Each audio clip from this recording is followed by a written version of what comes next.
Welcome to existence. It's loud, it's cold, and statistically speaking, everything you love is going to freeze or explode. But hey, the view is nice, so let's stare into the void until we get dizzy. Today we are asking the only question that actually matters. Does this party have an exit? If I get in a spaceship, let's say a really fast one, something with leather seats and a warp drive, and I fly in a straight line, refusing to ask for directions, do I eventually hit a wall? Do I crash into a cosmic drywall painted matte black?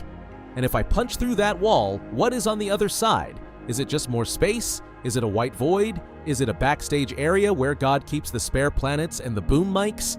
This is the problem of the edge of the universe, and honestly, the answer is going to ruin your sleep schedule. Let's start with the basics, or what I like to call the Big Bang hangover. About 14 billion years ago, the universe was a tiny, hot, dense speck, basically a cosmic zip file containing all of reality. Then it unpacked itself, violently. It has been expanding ever since. Now, human logic, which is admittedly flawed because we are basically anxiety-ridden monkeys with smartphones, tells us that if something is expanding, it must have an edge. A balloon has a rubber skin. An explosion has a shockwave front. So the universe should have a "Here be dragons" sign at the end of the road. But the universe hates human logic. To understand why, we first have to talk about the prison we are currently living in. The observable universe. Here is the bad news. We are trapped in a bubble. Because information cannot travel faster than the speed of light, there is a hard limit on what we can see. The universe is 14 billion years old, so you'd think we can see 14 billion light years in every direction. Wrong. Because space itself has been stretching like cheap spandex this whole time, the things that emitted light way back then have been carried away from us. The actual edge of what we can see is currently 45 billion light years away. That creates a sphere with a 90 billion light year diameter. That is our cage. Inside this sphere, you have roughly 200 billion galaxies, each filled with hundreds of billions of stars, planets, black holes, and probably a few civilizations wondering why we broadcast so much reality TV into the void. But here is the kicker. That edge at 45 billion light years isn't a physical cliff. It's an edge in time. When we look that far out, we are looking into the past. We look back so far that we eventually see the universe before there were stars, just a glowing fog of hydrogen. We are looking at a baby picture of the cosmos. The wall we see is just the moment time began. So the observable universe definitely has an edge, but it's not a place you can visit. It's a time you can never go back to. But what about the actual universe? The whole enchilada? The stuff beyond the bubble? This is where things get weirdly geometric and slightly terrifying. Let's assume for a second that the universe is finite. That means there is a specific amount of space. If you had a cosmic dump truck and infinite patience, you could technically fill the entire universe with strawberry ice cream. But if you fill a finite universe with ice cream, eventually you place the very last scoop. And now you have a problem, a massive, paradox-inducing problem. What is next to that last scoop? Is there a wall? If there is a cosmic wall, it has to be made of something, right? And if you stand on that wall and stick your hand out, where does your hand go? Does it go into non-existence? What does that even look like? Is it just a gray texture like a glitching video game? The human brain breaks when we try to imagine outside of everything. You cannot have an outside if you are everything. It's a logical nightmare. However, physics has a hack for this. It's called the hypersphere, or as I like to call it, the ant on an orange maneuver. Imagine you are a tiny two-dimensional ant walking on the surface of a large orange. You can walk forever. You can march until your little ant legs give out, and you will never, ever hit a wall. You will never find an edge. But the orange is finite. It is not infinite. It has a set amount of surface area. You just never find the border because the surface curves back on itself. Scientists think our 3D universe might be doing the exact same thing, just in a fourth dimension we can't see. We might be living on the skin of a 4D hypersphere. Gravity is the culprit here. We know gravity bends space. If there is enough mass in the universe, gravity might bend space so hard that it curves entirely back around to meet itself. It's like a mild tension stretching on forever. If this is true, if you fly that spaceship in a straight line for long enough, billions and billions of years, you wouldn't hit a wall. You would eventually just loop all the way around and crash into the back of your own ship. You'd circumnavigate the cosmos. But here is the snag. We have measured the geometry of space, and it looks flat. Laser beam flat. If it is a sphere, it is so mind-bogglingly huge that we can't see the curve. It would be like an ant standing in the middle of the Pacific Ocean trying to see the curve of the Earth. If we are in a hypersphere, the total universe must be at least 1,000, maybe 1,000,000,000,000 times bigger than the tiny bubble we can see. But there is a shape even weirder than the sphere: the hyperdonut, or if you want to sound smart at parties, the 3 torus. Imagine the universe is shaped like a giant donut. This solves the edge problem too. If you walk off the top of the donut, you reappear at the bottom. If you walk off the left, you reappear on the right. It's exactly like the screen in Pac-Man or Asteroids. No walls, just a seamless loop. But a donut universe creates a hall of mirrors effect that would melt your brain. Because the donut is curved differently in different directions, light takes different amounts of time to travel around the loops. This means if you looked up into the night sky in a hyperdonut universe, you wouldn't just see stars. You would see copies of our own galaxy at different ages. You could look forward and see the Milky Way as it is today. You could look left and see the Milky Way as it was 1,000,000,000 years ago. You could look up and see it 5,000,000,000 years ago. You could watch a star being born in front of your face and then turn around and look at the opposite side of the sky and watch that exact same star die. You would be trapped in a cosmic echo chamber haunted by the ghosts of your own past. It is a finite, closed loop where every path eventually leads back to you. It feels safe. It feels contained. But there is another option, one that doesn't loop, one that doesn't end. What happens if the walls don't curve? What happens if space just goes on forever? So if space is actually infinite, how in the absolute hell is it getting bigger? That sounds like a logical contradiction that should cause the universe to error out and crash to the desktop. If something is already everywhere, it can't expand into anything else because there is nothing else, right? Well, wrong.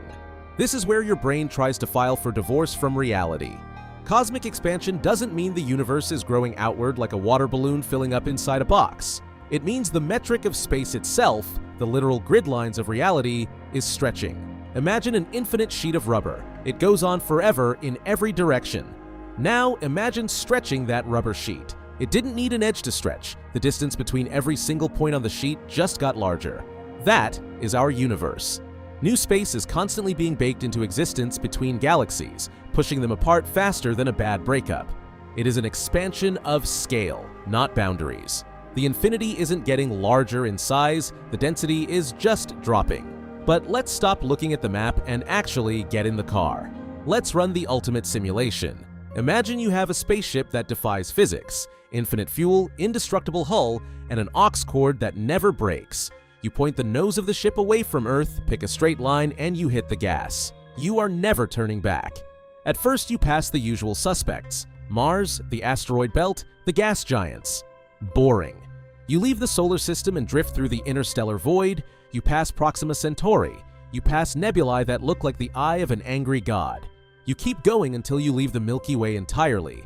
Now you are in the deep, dark ocean of the cosmos. You pass other galaxies, spirals, ellipticals, messy blobs of stars colliding like cosmic car crashes. You travel for billions of years. You see things that defy explanation. A galaxy made entirely of black holes. A star system where the planets are shaped like donuts because of centrifugal force. You see a cloud of alcohol in space large enough to get the entire Russian population drunk for 1,000,000,000,000 years, which is a real thing, by the way. You keep going, trillions of years pass, then quadrillions. The universe is infinite, remember? So you have infinite time and infinite distance. Eventually, the laws of probability start to get really, really weird. After traveling a distance so long that scientific notation breaks down and starts crying, you spot something familiar. A yellow sun, a rocky planet with blue oceans and green continents. It looks exactly like Earth. You zoom in, you fly down through the atmosphere. You fly over a city that looks exactly like New York or London or Tokyo. You find a house that looks exactly like yours. You look through the window and you see yourself sitting there watching this exact video, wearing those exact clothes. Maybe they have a slightly better haircut, or maybe they decided to eat a salad instead of that pizza you had earlier, but otherwise, they are you. How is this possible? This isn't magic, it is cold, hard, unfeeling mathematics. See, the observable universe is huge, but it is finite. It contains a finite number of particles, protons, neutrons, electrons, photons, specifically about 10 to the power of 80 particles. Now, quantum mechanics dictates that these particles can only be arranged in a finite number of ways within a given space. Think of it like a deck of cards. There are 52 cards. You can shuffle them a lot of times, but eventually, if you shuffle forever, you represent every possible combination of cards. The universe is just a really, really big deck of cards. The cards are matter, and the shuffles are the way that matter builds people, planets, and stars. If space is truly infinite, then nature has an unlimited number of shuffles. It has to keep dealing hands. Eventually, it runs out of new designs. It has to repeat itself. It is mathematically impossible for it not to. There are only so many ways to build a human. There are only so many ways to build an Earth. If you go far enough, you will find a volume of space that is an atom-for-atom copy of our observable universe. But don't pack your bags to go visit your doppelganger just yet. The distance you would have to travel to find this identical copy is a number so large it makes the total number of atoms in our universe look like 0. The calculation suggests you would have to travel 10 to the power of 10 to the power of 29 meters. That is a 1 followed by 100 octillion zeros. To put that in perspective, if you wrote a 0 on every single atom in the entire observable universe, you wouldn't even have written down a fraction of a percent of this number. It is a distance so vast that the human brain literally cannot process it without short-circuiting. In that infinite expanse, there isn't just one copy of you. There are infinite copies of you. There is a version of you that became a rock star, a version of you that is a dictator, a version of you that is actually a sentient cloud of gas but still has your personality. Every possible timeline, every possible outcome is playing out somewhere in the infinite dark simply because chance has to happen eventually. Now, take a breath. This is terrifying. It makes you feel small, replaceable, and essentially like a cosmic glitch. But here is the grounding truth. This is all untestable philosophy wrapped in math. We can never see beyond our observable horizon because light hasn't had enough time to reach us since the Big Bang. We are trapped in our bubble. We will likely never know if the universe is truly infinite or if it curves back on itself like a giant 4D donut. And that is okay, because even if there are infinite versions of you out there, none of them are here. None of them are experiencing this specific moment with these specific struggles and these specific dreams. You are the only you that matters in this causal patch of space-time. Our observable universe, this tiny finite bubble 93 billion light-years across, is more than huge enough to contain everything we will ever care about. It is large enough for every dream, every discovery, and every mystery we could ever hope to solve. So, don't let the infinity break you. Let it sharpen you. The universe is a puzzle waiting to be solved, and your brain is the only tool you have to crack it. If you want to stop feeling small and start understanding the giant machine you live in, you need to train that gray matter. Hit that subscribe button right now to join us as we decode the cosmos. Smash the like button if you want to see us map out the multiverse next. And do not stop here. Click the video on your screen right now to dive into the violent mathematical chaos of supernovas and black holes, where the laws of physics don't just bend, they shatter. I'll see you in the singularity.